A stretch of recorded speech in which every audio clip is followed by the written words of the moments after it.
Hello guys, good evening. এয়া চাওক আমি সন্ধিয়া অকণমান আবেলি মানে সন্ধিয়া নহয় ফুৰিবলৈ ওলাই আহিছোঁ দেই ডেকা আৰু গাভৰুৰ লগত মই মানে বুঢ়ী যদিও আৰু আজি বজাৰ গ'লোঁ দেই মানে কি ভিডিঅ' কৰিম বুলিয়ে গ'লোঁ দেই বজাৰত তাৰপিছত মানে ইমান লাজ লাগিলে কেমেৰাটো উলিয়াব নোৱাৰিলোঁ নহয় বজাৰত কেতিয়া উলিয়াব পাৰিম বাৰু दो दिलों की प्रेम कहानी ले आई देखो कहाँ इन लकीरों में मिलना अपना था जन्म पहले लिखा আৰু ই আগতে কেনেকৈ কান্দে হ'লে গম পাই নাই উল্টা উল্টা কিনি কেলে গৈ থাকোঁ কেমেৰা আগত এই মানে ইমানেই তাৰ মানে গান গোৱাটো ভাল লাগে ইমানে সৰুতে এনেকৈ গান কান্দে দেই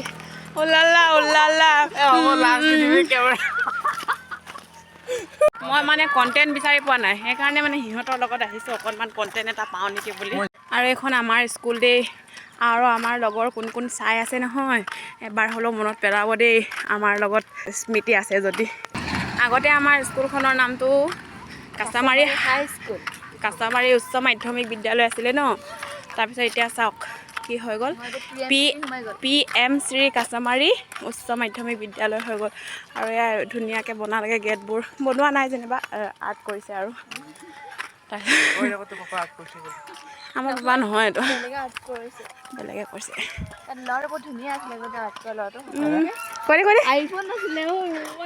আৰ্ট কৰা ল'ৰাটো বহুত ধুনীয়া আছিলে বোলে দেই আৰ্ট কৰাটো আৰু এয়া আমাৰ স্কুলখন আগতকৈ বহুত ধুনীয়া আৰু কিবা হেৰি গছ চছো ৰুই দিলে বহুত আগফালে হয় তাত এজোপা মধুৰি গছ আছিলে দেই ইয়াত আমি বহুত খাইছিলোঁ মধুৰি গছজোপা এতিয়া আছে নাই আছে ফল বুলিবলৈ আমি থাকোঁতে স্কুলখনত মধুৰি গছজোপা আছিলে আৰু আম এজোপা আছিলে ন আম নাইকিয়া হ'লগৈ আমতকৈ 2 বেছ ডাঙৰখিনি কাটিলে